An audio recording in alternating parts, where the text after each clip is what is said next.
So, last time, let me recall what we were doing. We had the random walk on a cycle.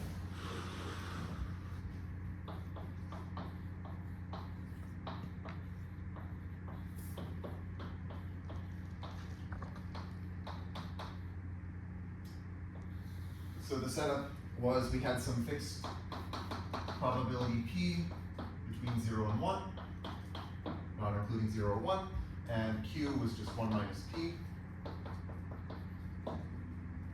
And we had this random walk where, so we said at each step, this is on a cycle, we stay still with probability 1/2, and we move clockwise 1 step with probability p over 2, and then we move counterclockwise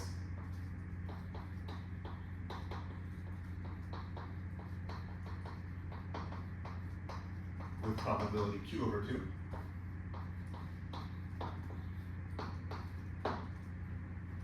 And what I wanted to show is that we have these bounds on the mixing time.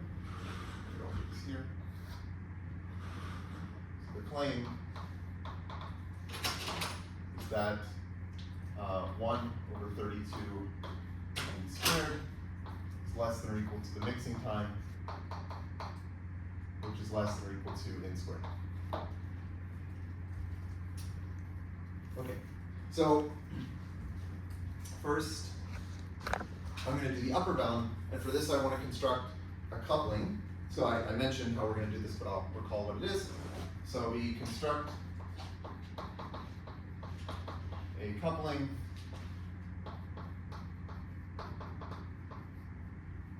xt yt for t at least 0. So this will couple 2 copies of this random walk. And what we'll do is at each time we're going to flip a coin. So at each step, flip a fair coin.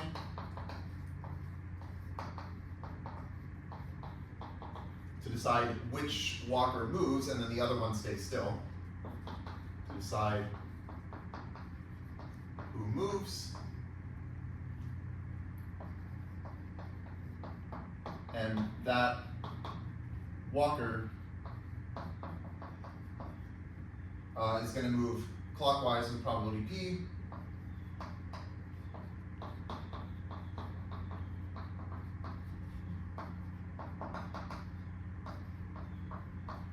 And counterclockwise with probability q.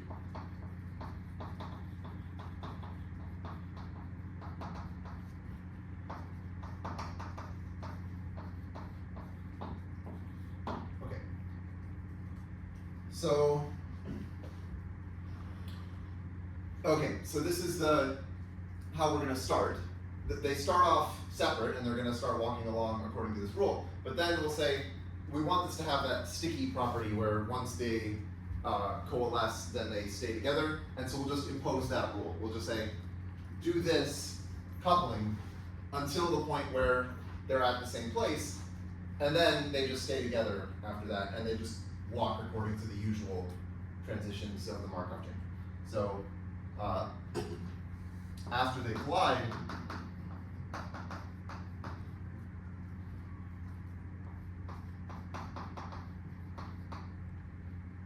they stay together.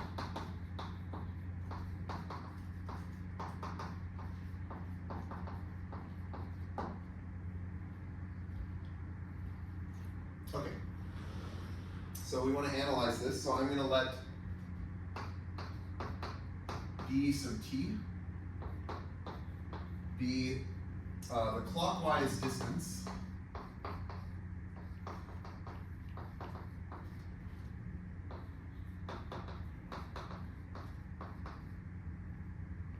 between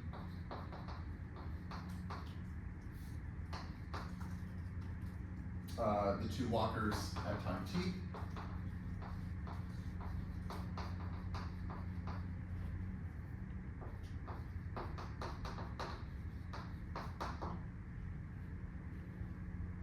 So then, what we were calling,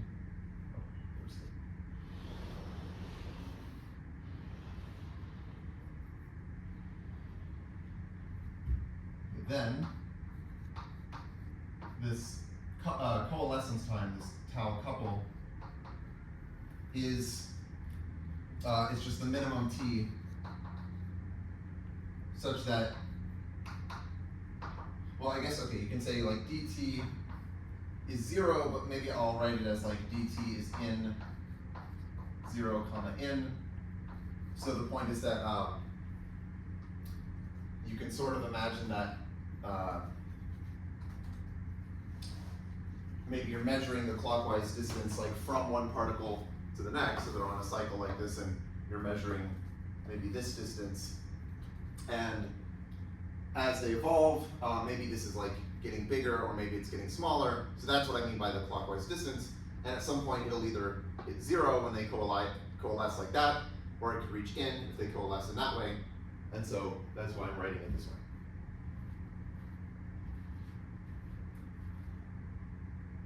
Okay, so I'm going to leave this as an exercise.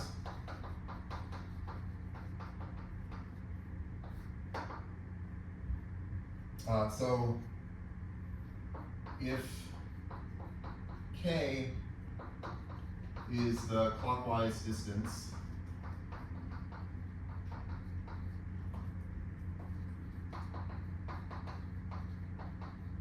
between the starting states, which are,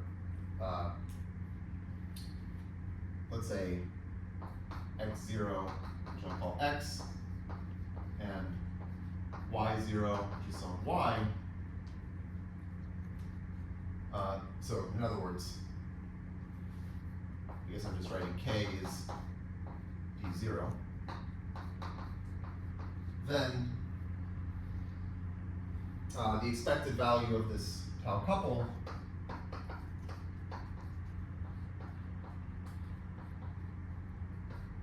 is k times n minus k.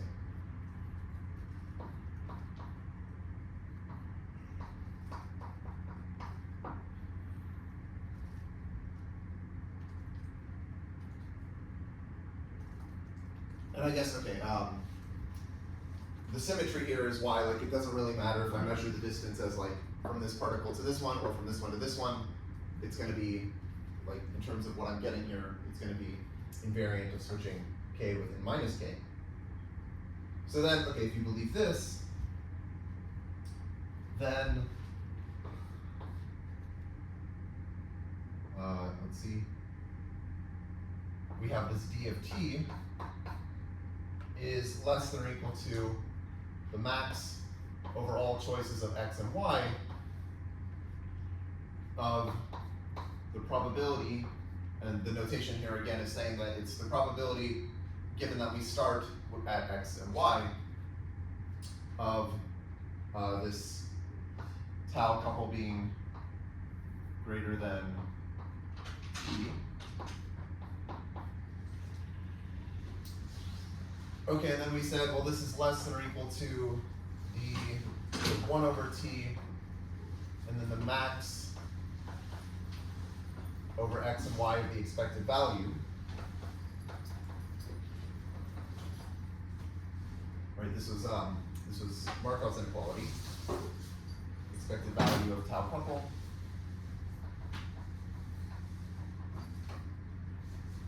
And that, well, okay, according to this, that's just less than or equal to n squared over 4t.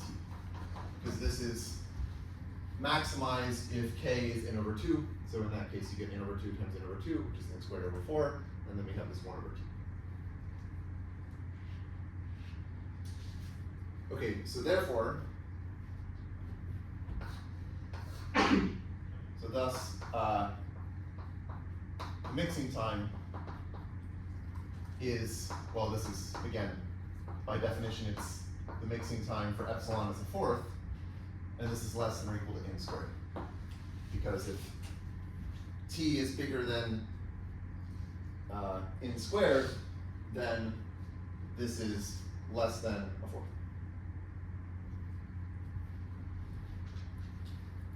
Okay. So that's this bound. What did I write up there? Okay, so now let's look at the lower bound.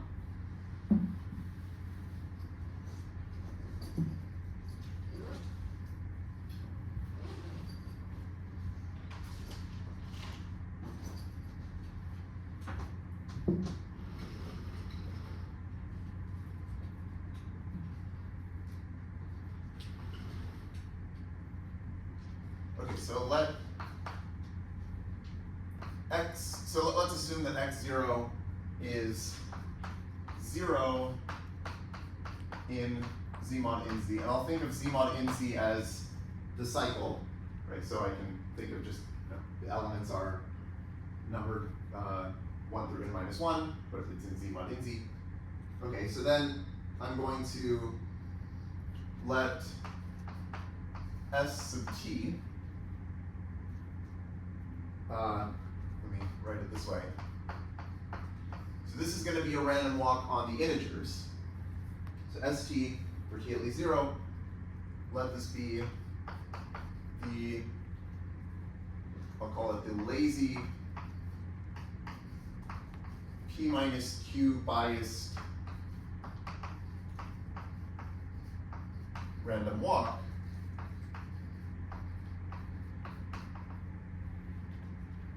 on the integers. Okay, so what do I mean by this? So this is going to be a random walk on the integers. Let's say it starts at 0. Okay, so S0 is 0, and then in general we have that the probability that st plus 1 equals st is a half. So at each step we're going to stay still with probability 1/2. And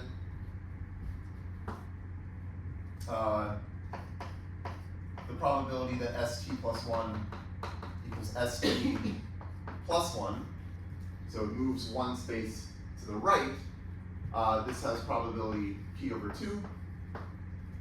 And the probability that it moves one space to the left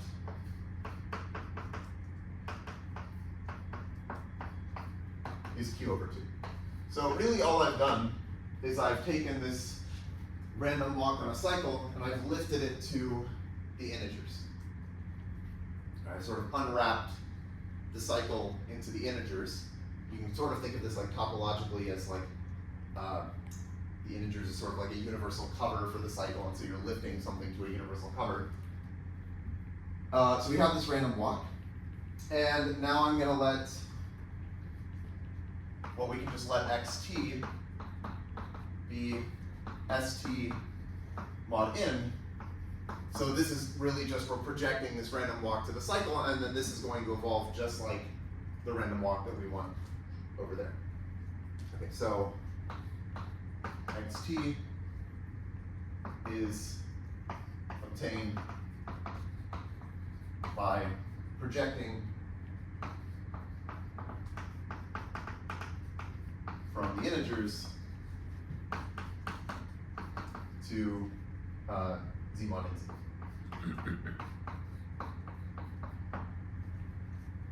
This is a line and this is a cycle. Okay. And finally, I'm going to let rho be the distance on the cycle. So be the distance, like the graph theoretic distance on the in cycle.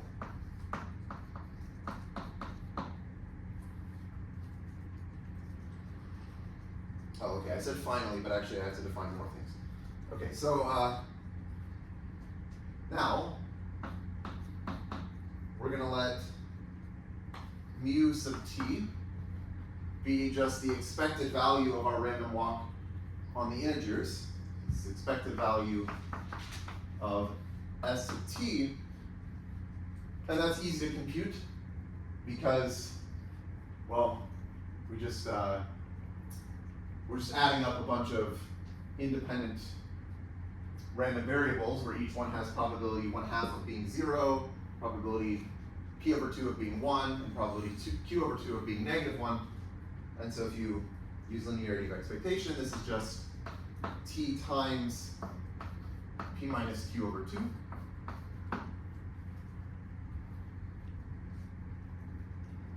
So that's where we expect to find the random walk on z after t steps. And we're going to let a sub t be the set of k in z mod in z such that the distance on the cycle between k and, let me write it as floor of mu t mod in, is at least n over 4. Okay. So the point is that at time t, we look at mu t, which is some point on the line. It's the expected value of this st. We then just project that to the cycle, so that's some point on the cycle. And here I'm saying, look at all of the things on the cycle that are distance at least n over 4 from that. Okay.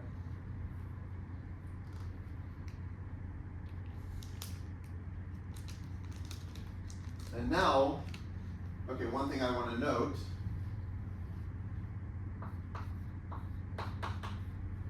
so what is the measure of AT?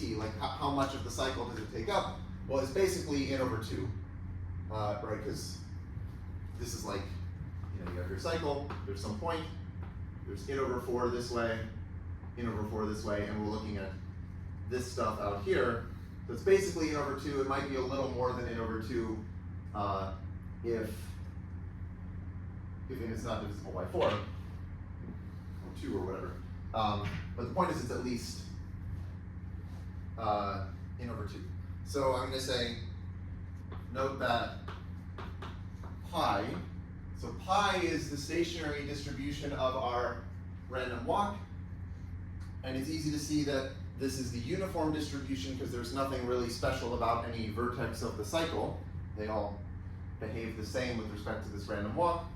So this is the uniform distribution, and if we take the uniform distribution and look at the measure of this set AT, well, I was just saying AT is a little more than half of, or exactly half of the cycle, so this should be at least a half.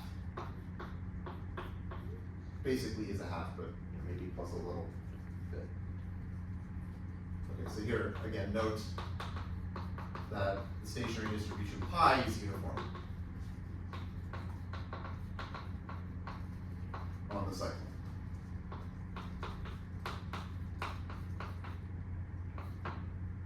Okay.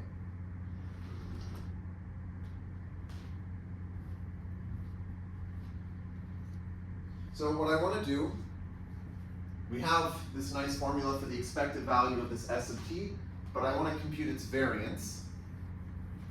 So let's do that. We want to compute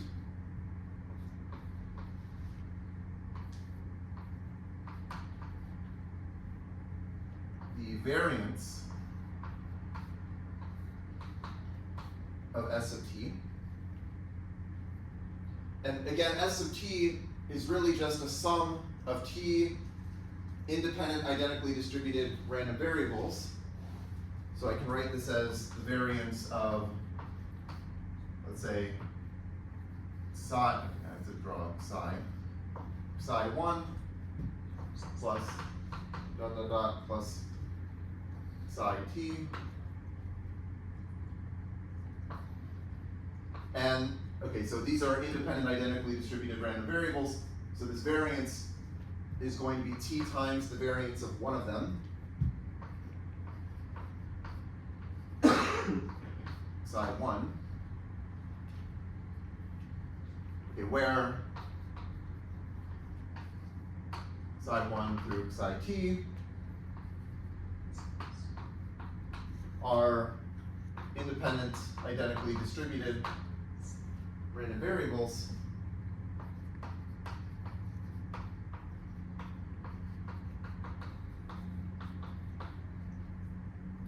with the probability of psi I equals, the probability that it's 0 is a half, and the probability that it's 1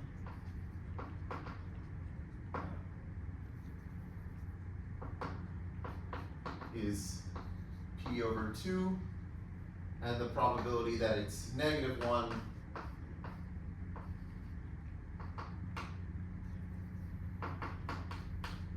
is q over 2.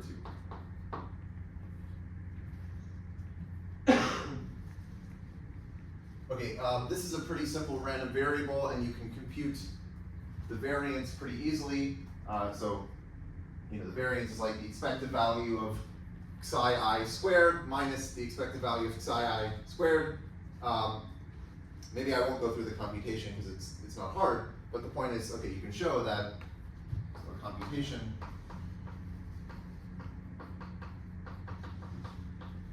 shows that the variance of, let's say, psi1, but it's the same for all of them, is 1/4 plus pq.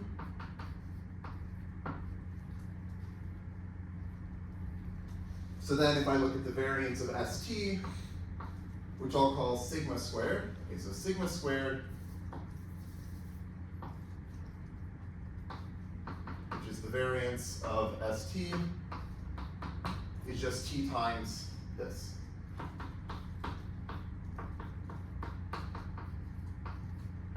And let me note that, okay, let's get an upper bound on PQ. Well, P is some probability between 0 and 1. Q is just 1 minus P. And so if you in order to maximize P times Q, you just take P to be a half. So, so this is maximized when P and Q are both a half. So that gives you a fourth plus a fourth, which is a half. So this is less than or equal to t over 2.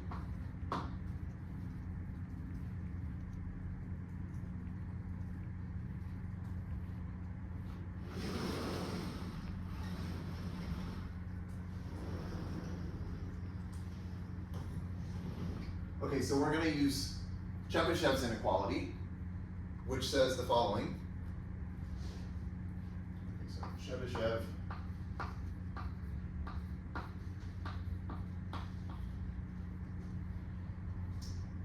inequality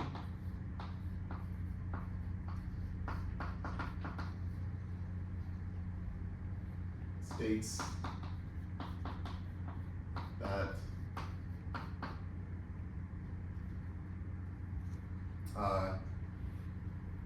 so in this case it says that the probability that the absolute value of our random variable st minus its mean, mu t, the probability that this absolute value is greater than or equal to some positive constant alpha times the standard deviation sigma. Right, so sigma is the standard deviation of st, mu t is just the expected value of st.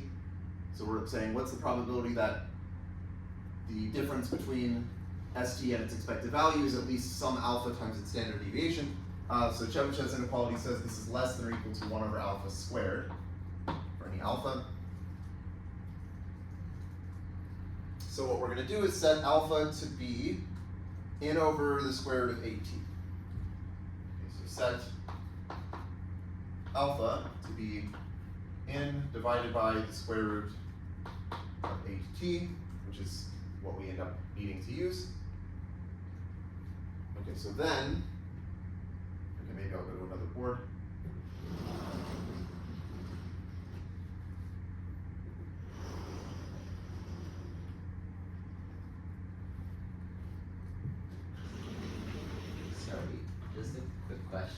sorry to be picky about this, but with going back to AT, like I don't think this statement is true. Like when n equals 5, for example, then it's not quite true.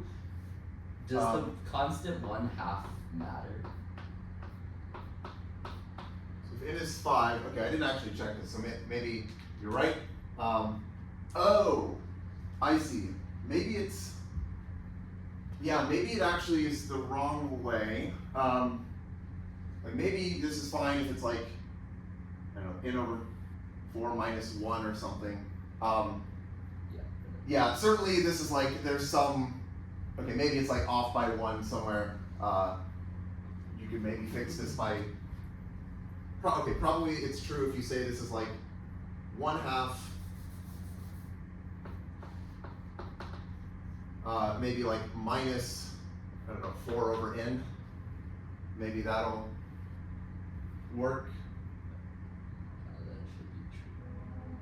Yeah, because I think like if I replace, or maybe, what do I want to do? Maybe, okay, let's say this is like n over 4 minus 1. I think if I do that, then it's fine. And so then here I want to take that, well, okay, yeah, let's just say, okay, it's n minus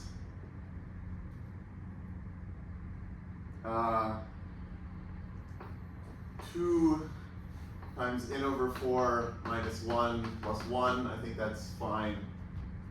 Okay, whatever. It's like, yeah, it's something like this, right? It's some small error that we can ignore.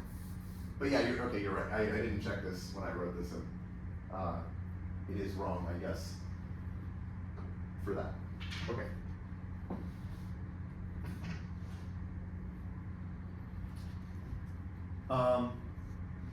Yeah.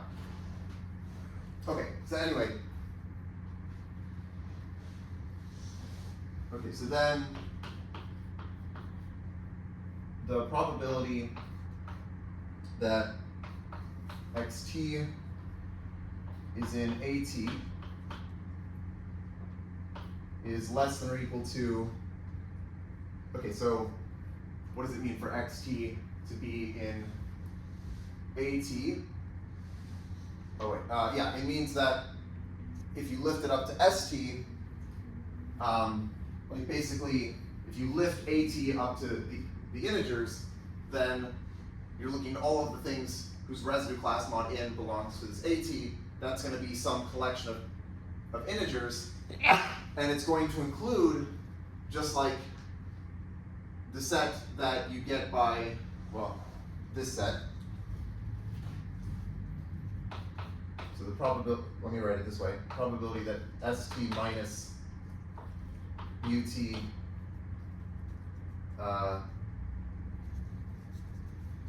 yeah, is at least n over 4, okay, maybe minus 1 or something. Okay, but the point is,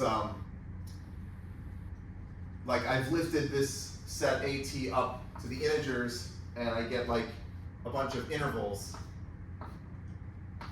when I lift it, and this is one of the intervals. So I'm saying like, this is the probability of st being in one of these intervals. Oh wait, sorry, wait, did I mess this up? What am I doing? Oh. Yeah, okay, so this is like,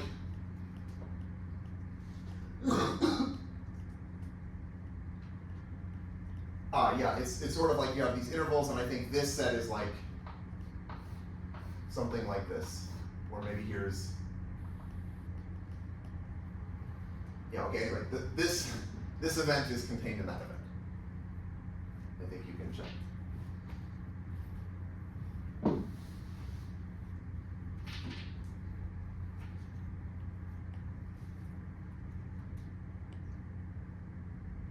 Okay, so then this is the probability that the absolute value of st minus mu t is at least alpha square root of t over 2. Right, so, okay, well, me get rid of the n over 4, but like, the minus 1 doesn't matter. Okay, so this is basically that, up to some minus 1 that doesn't matter. Yeah, let me do this, and then we'll have this. I think that's probably fine, or something like that. Maybe I'll say just minus little o of 1.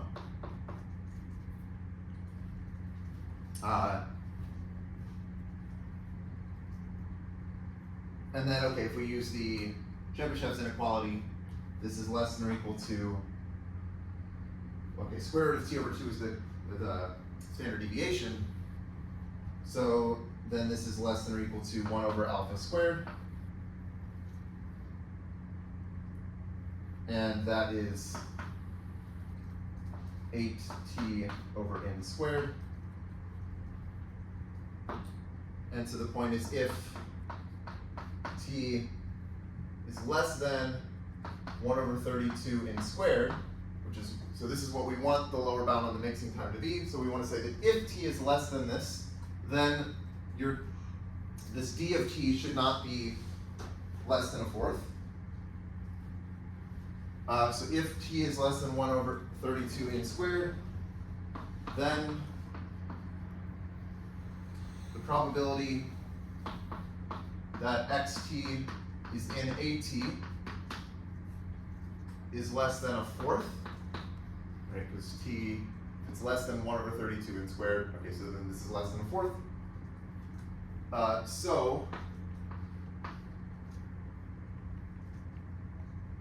Then what I want to say is this d of t.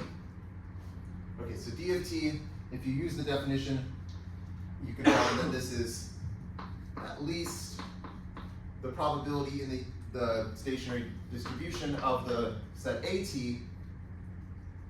minus the probability, maybe I want to take absolute value, but it ends up being positive, the probability that xt is in AT.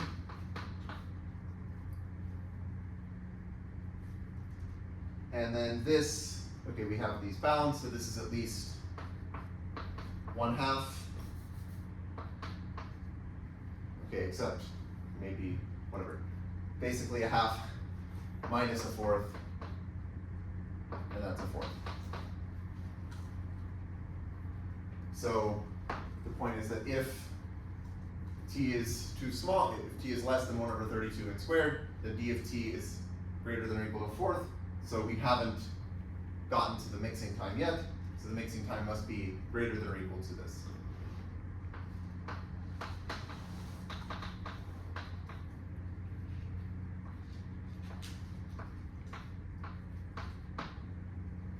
Okay.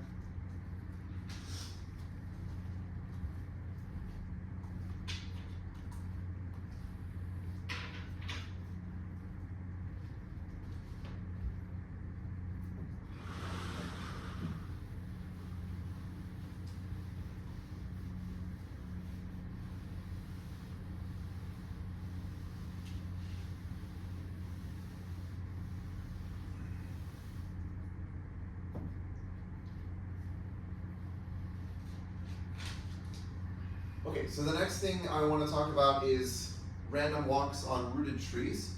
So let me start by defining a bunch of terminology related to trees, just so we're on the same page. So, trees. Okay, a tree is a connected graph with no cycles.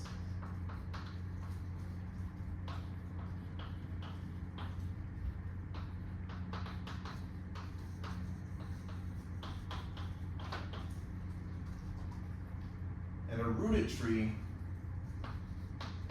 is a tree that has some designated vertex called the root. So this is a tree with a distinguished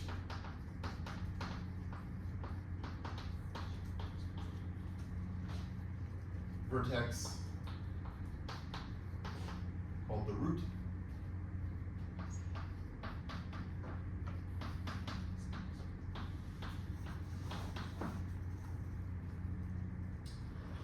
we have a rooted tree, we can define the depth of a vertex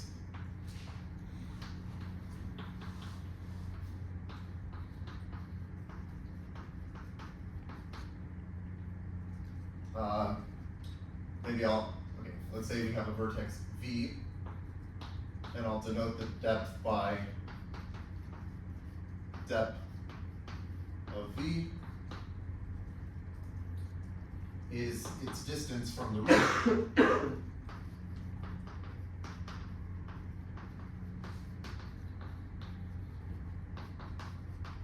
So for example, the root has depth 0, everything adjacent to the root has depth 1, and so on. Okay, we're going to define a level of a rooted tree is just the set of all vertices of a given depth. Rooted tree is the set of all vertices of a given depth.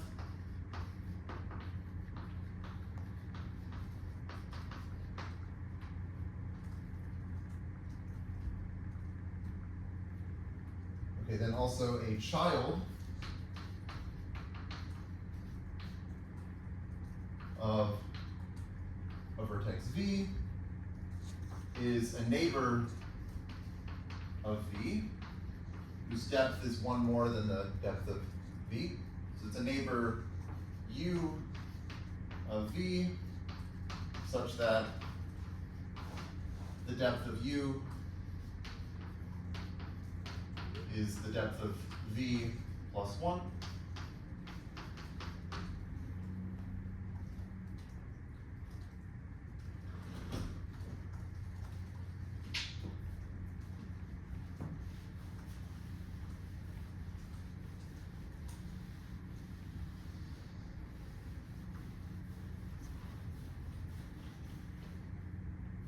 Okay, and a leaf is a vertex of degree 1. A leaf is a vertex of degree 1, so it has one neighbor.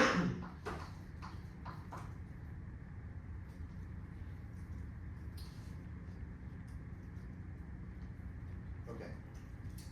Now I'm also going to define a rooted B-ary tree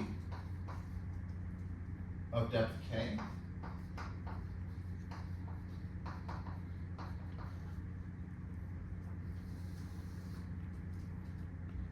This is going to be a rooted tree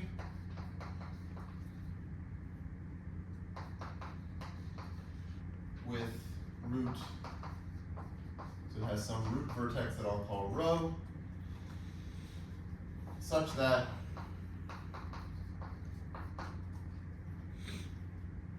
well, first of all,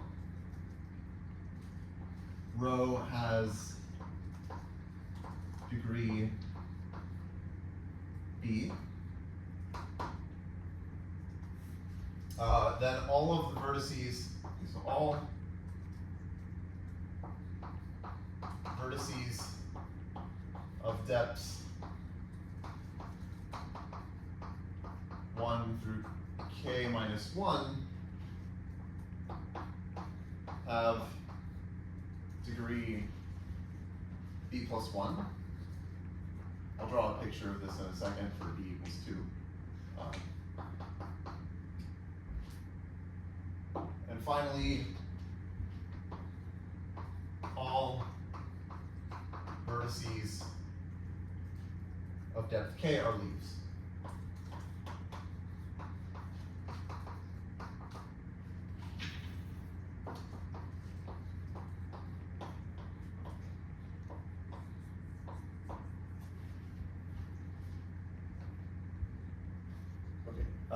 Yeah, I'll draw a picture, but let me say I'm going to denote this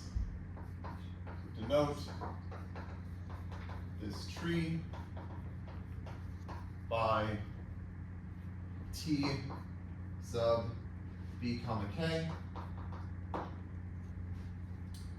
And I'll just note that the number of vertices, so it's easy to count how many vertices this tree has. So the number of vertices of TBK is B to the K plus 1 minus 1 divided by, or sorry, B to the K plus 1 minus 1 divided by B minus 1. Okay. So let me draw a binary tree. Binary is when B is 2.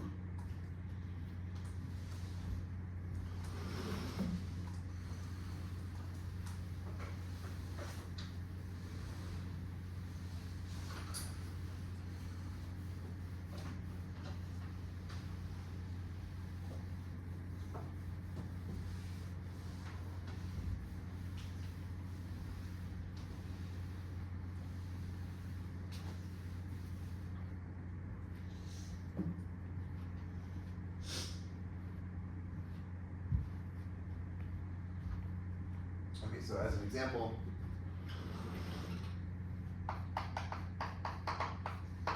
I can draw T sub 2 comma 3. This is going to be this tree that looks like this. So this is the root row. And then it will have 2 children, and then all of these, both of these vertices will have 2 children.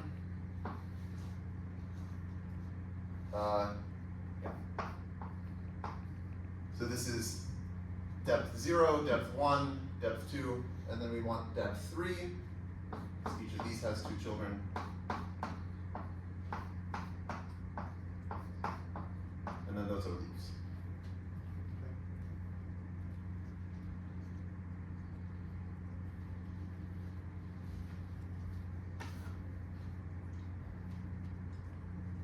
So what we want to study is the lazy simple random walk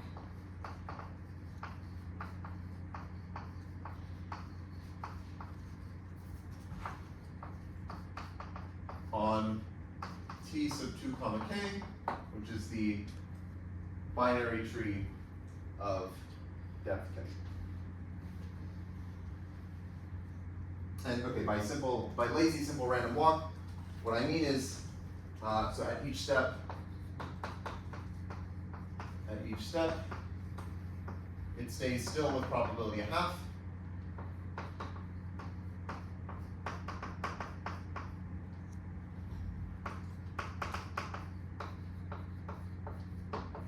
And otherwise, it moves to a uniformly chosen neighbor.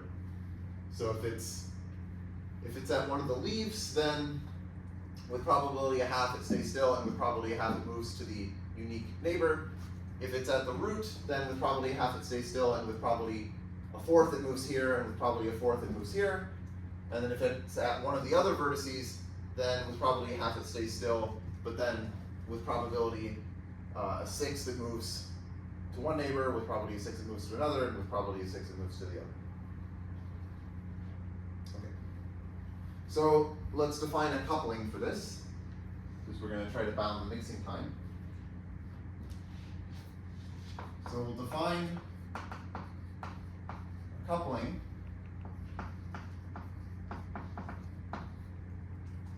and I think the interesting aspect of this is how to define the coupling, and then maybe there's a part of the analysis of this that I won't bother with, but I'll define the coupling at least.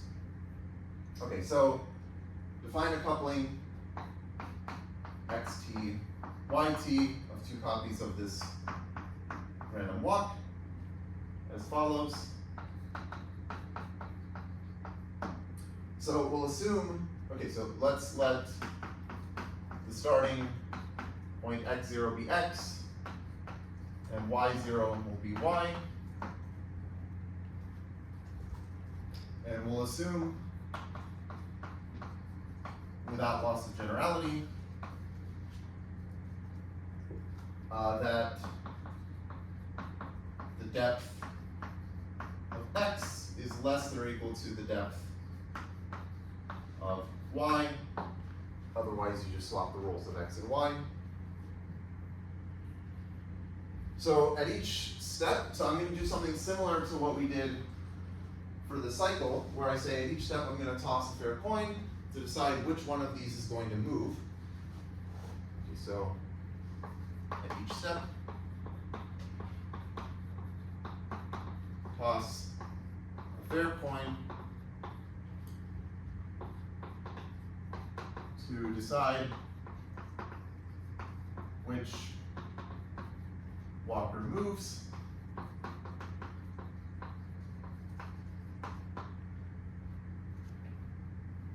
And that walker just chooses a uniformly chosen neighbor. Okay, so that walker moves to a uniformly random neighbor.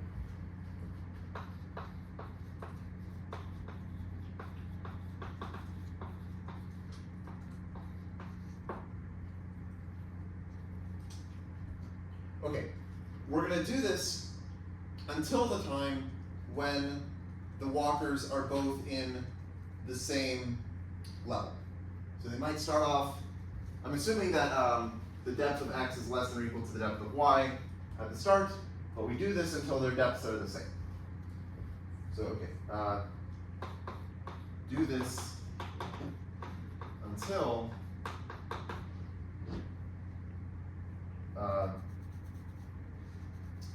both walkers have the same depth.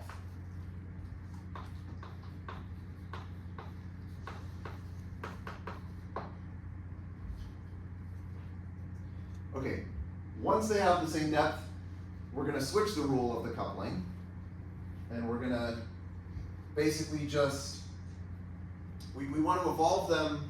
So, okay, maybe I should step back and say, like, what am I trying to do? The goal when I'm constructing a coupling is I'm trying to get my two walkers to coincide at some reasonable amount of time. I want to get an upper bound on like how long it's going to take them to coalesce, to this coalescence time. So I'm trying to drive the two walkers together. So I say, okay, they're sort of walking around like this. I flip a coin at each step, one of them moves, and then eventually they're at the same level. So maybe like, maybe one of them is here and the other one's here. And now I'm going to say, okay, now they're at the same level, and I want to keep them at the same level because that's good. That's like giving me something I can use. And now I'm just going to say, I'll run this guy according to a usual random walk. Just do the usual simple lazy random walk. And just if it moves up, I move this one up. And if it moves down, I move this one down. Okay. I guess technically, okay, if I'm saying this does a random walk, if it moves down, this one moves down, and I have to choose where it moves down, you could just flip a fair coin to decide which child it moves to. Okay, so what I want to do is now let xt t at least 0 perform the lazy simple random walk.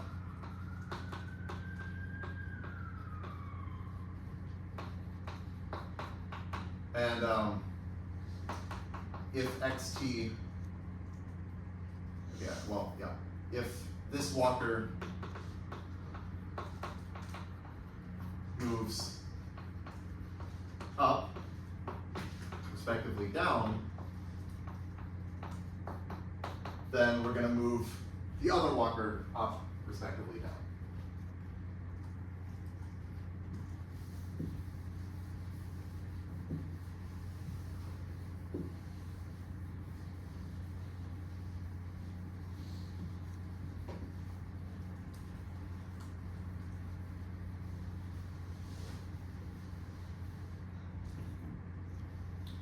then we move the other walker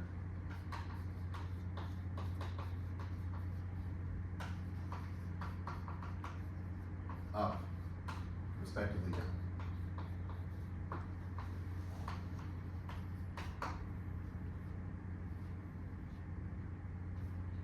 And now the point is that at some point when the first walker reaches the root, well then the other one is going to reach the root. Because now, once they've been at the same level, they're going to stay at the same level. So once one of them is at the root, they have to both be at the root. So I guess I'll define tau sub rho to be the minimum t such that xt is the root. And then note that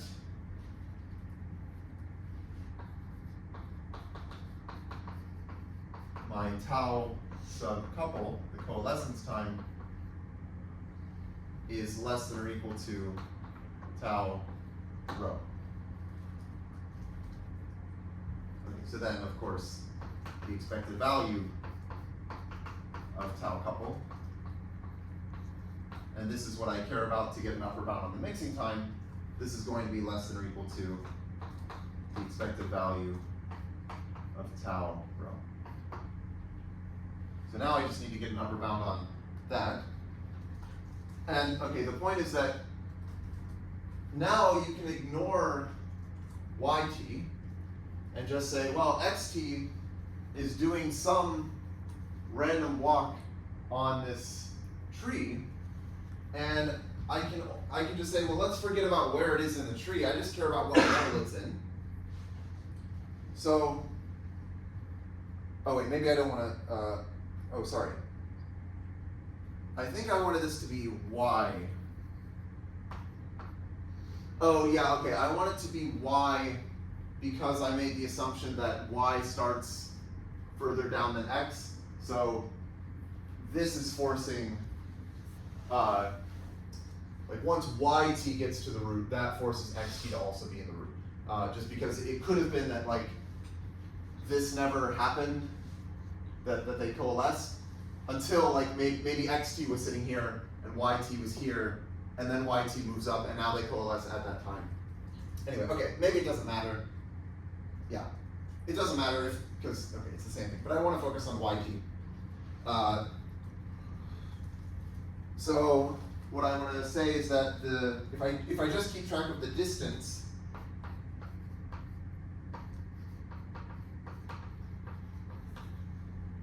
of yt from the leaves,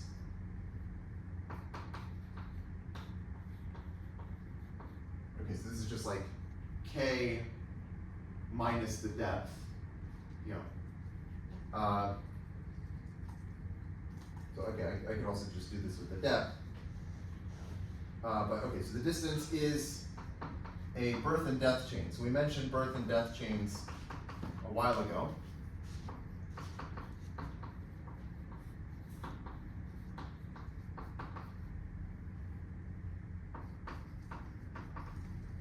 And I think we had some notation there where it was P was a sixth in this example, and Q is a third. Right, so a sixth is the probability of going up. Right, you have like if at any point in time you're at some level, which is not the bottom and not the top, then with probability a half you stay still, with probability a sixth you move up, and with a probability a third you move down. And the claim, which is justified in the book, and I don't want to go through it, but really my focus was just to define this coupling to show how to do it, but okay, you can work out the details of this part. The claim is that the expected value of this tau sub rho, given that we start at some element y, oh, okay, hold on. okay, so this is less than or equal to -6 m plus 2 times 1 minus 2 to the m, which is less than or equal to 6n. Okay, where n is the number of vertices. Wait, no, is it the number of vertices?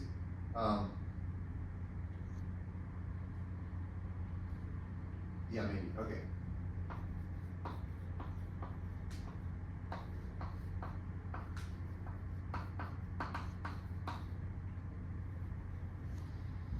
Yeah, and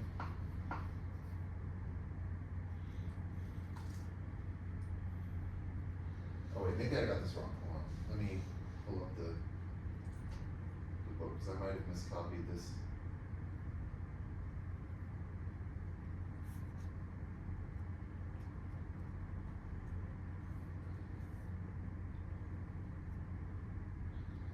Okay, so they just say, okay, sorry, it's not m.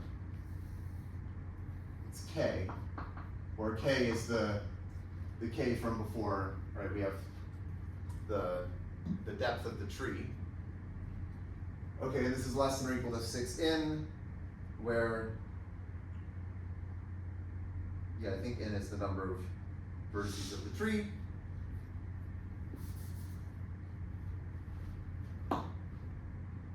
Okay, and then this gives us an upper bound on the mixing time. So, yeah, what this is telling us is that the expected value of tau couple was less than or equal to the expected value of tau rho, which is less than or equal to 6n. So then we had this lemma at some point saying that the mixing time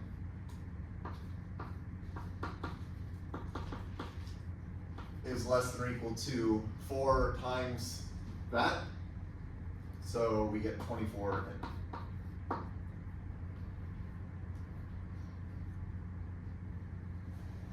Yes? We could have defined this coupling even if, like, in any binary tree, right? It would Yeah, just right. make the analysis at the end. Yep, yeah. Yep, yeah, exactly. Okay.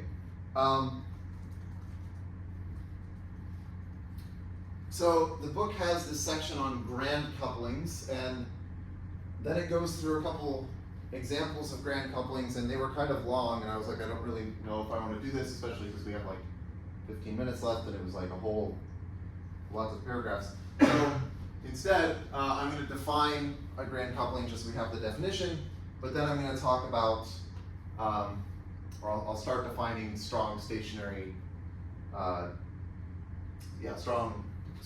stopping times.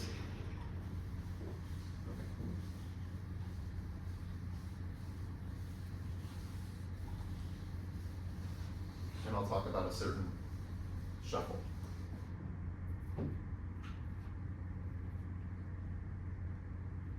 Okay, so let me just define a grand coupling. Well, okay, the point is that we've defined these couplings where we have like 2 copies, but a grand coupling is where you have like 1 for every possible starting state. So a grand coupling for a Markov chain with transition matrix P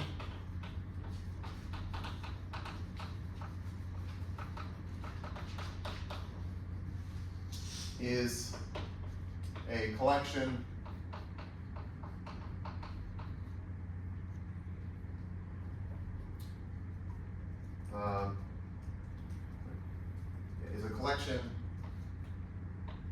let's say x sub t superscript little x. So we have 1 for each little x in the state space, and integer t at least 0 of random variables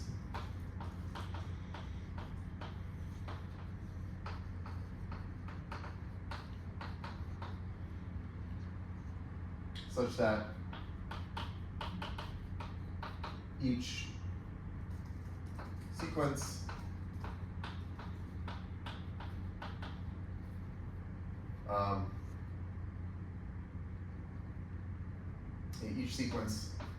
x of t x for a fixed x, here t is at least 0, is a Markov chain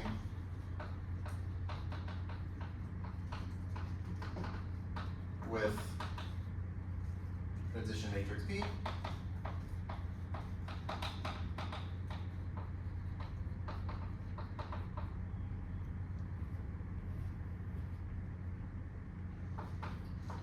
That starts at little x.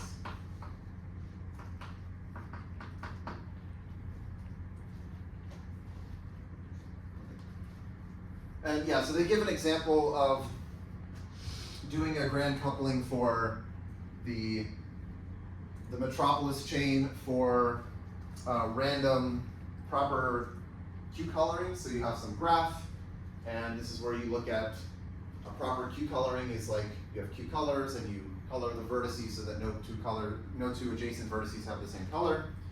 And then there was this metropolis chain where we said at each step we're going to pick a random vertex and we'll pick a random color and we'll try to recolor the vertex with that color if we're allowed to, meaning that it stays proper if we can do that. And the idea is you can define a grand coupling by saying, let's do this, let's like just use the same, whenever we choose a random vertex and we choose a random color to use to try to recolor it, we just use that randomness to drive all of these different chains.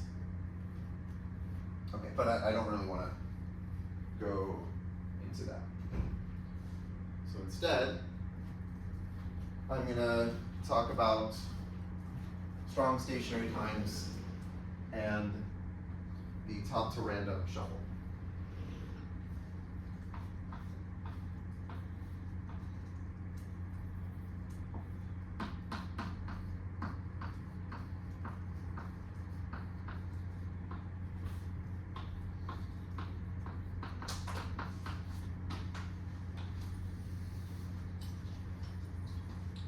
Okay, so the setup here is we have a deck of cards.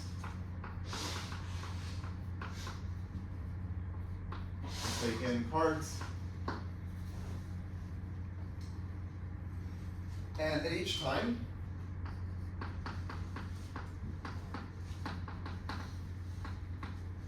we're going to remove the top card and just insert it into some random position in the deck.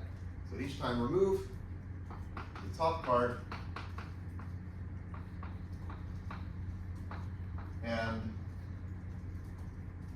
insert it at a uniformly random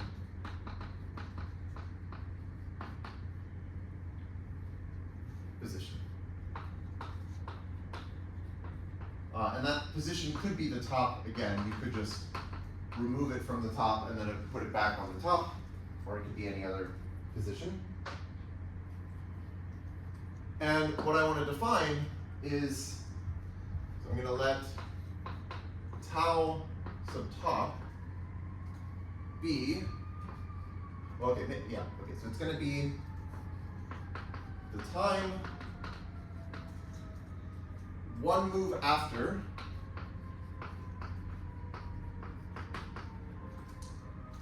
the first occasion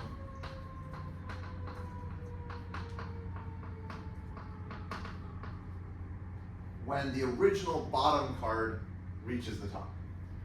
First occasion when the original bottom card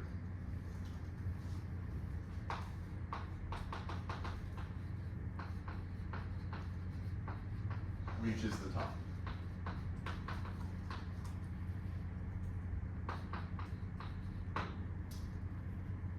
So, okay, in other words, tau sub top minus 1 is the first time that the bottom card reaches the top. The original bottom card reaches the top. And the claim is that, so the claim is that if at some time t,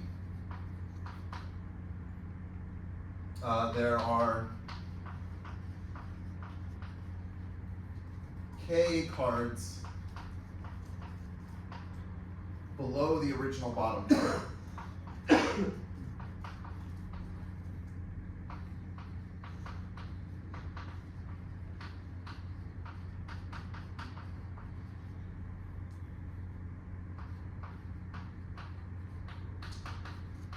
then all of the possible k factorial orderings of those cards below the original bottom are equally likely.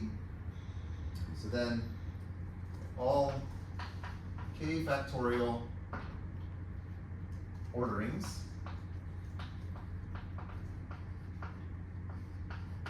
of those k cards are equally likely.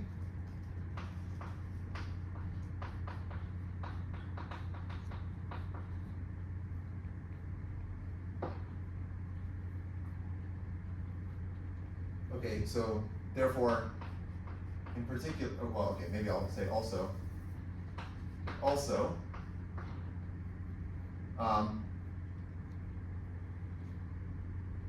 okay, yeah, actually, okay, I'll say, therefore,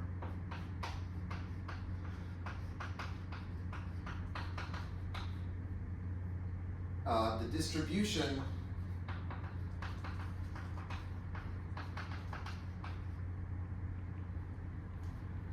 of x sub, so x, okay, I'll write x sub tau top. And by this I mean x of t is the ordering of the cards at time t. So x of tau top is the ordering of the cards one time after the first time when the original bottom card reaches the top. So this is uniform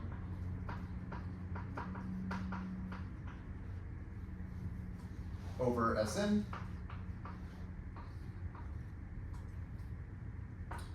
And the time tau top, okay, so tau top is a random variable, some random time, but it is independent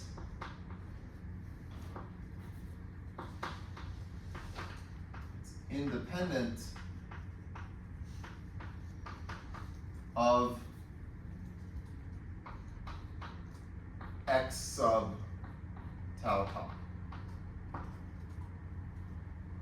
So, like, these are two different random variables. One is the time at which, well, it's one more than the time at which the original bottom card reaches the top, and then the other one is the actual state at that time, and these are independent of each other.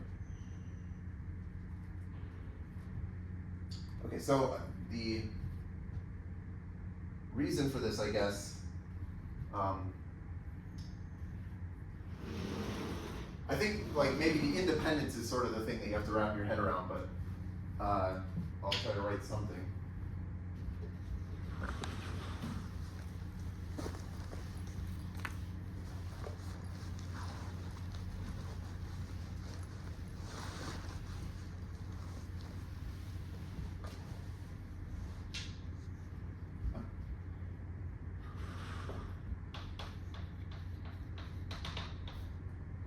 So, okay, well, first of all, this is true for t equals 0. Oh, wait, sorry. What do I want to say? Yeah, so this is true. Yeah, it's true for t equals 0. Because at that point, there's nothing below the original bottom card. So, like, there are no orderings or there's one ordering of the empty set, and it's uniform. Okay, so then, so now induct on t. So at time t,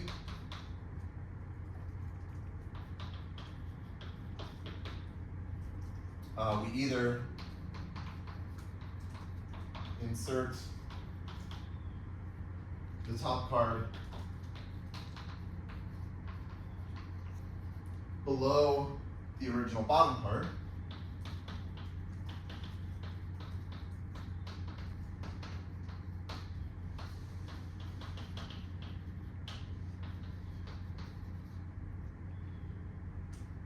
in a random position, uniformly random position.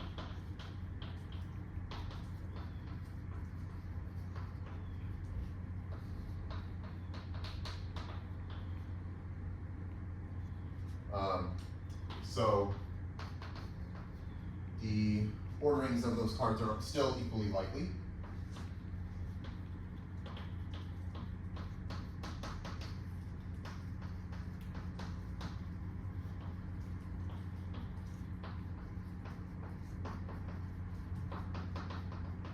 Right, so this is just because they were already, whatever cards that were below the original bottom card were already uniformly distributed in terms of their ordering, and now we've just inserted another card in some random position, so they're still all equally likely. Or we insert the top card above the original bottom card,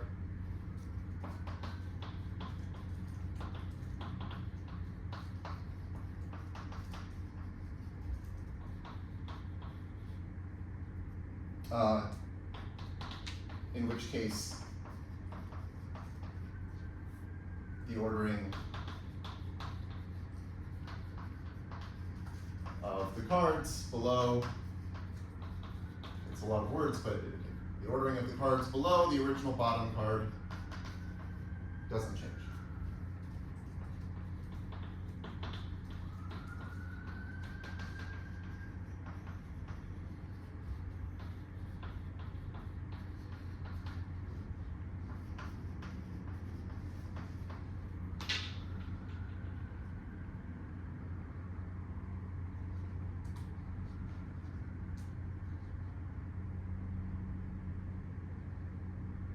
Okay, so I guess how much time? Yeah, okay, so I'm almost out of time, but next time we'll talk more about this, and the point is that this tau top is some random variable, and this property that it's satisfying in this claim is the defining property of something called a strong stationary time. And so we'll be able to use strong stationary times to bound mixing times. So we'll talk more about that next time.